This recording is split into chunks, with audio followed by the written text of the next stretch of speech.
You've connected your Ring alarm, and now it's time to set it up around your home. Let's place your motion sensor.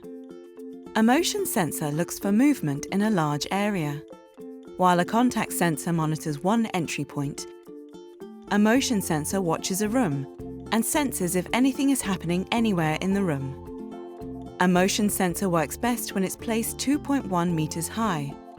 This keeps it out of the way of kids, pets, and accidental bumps or kicks. You can place your motion sensor on a wall or in a corner. The corner will help you monitor the biggest area. First, clean the area where you'll place your sensor. This makes sure the sensor will stick to the wall well. Next, before you stick the sensor on the wall, let's plan the setup. The base goes on the wall first.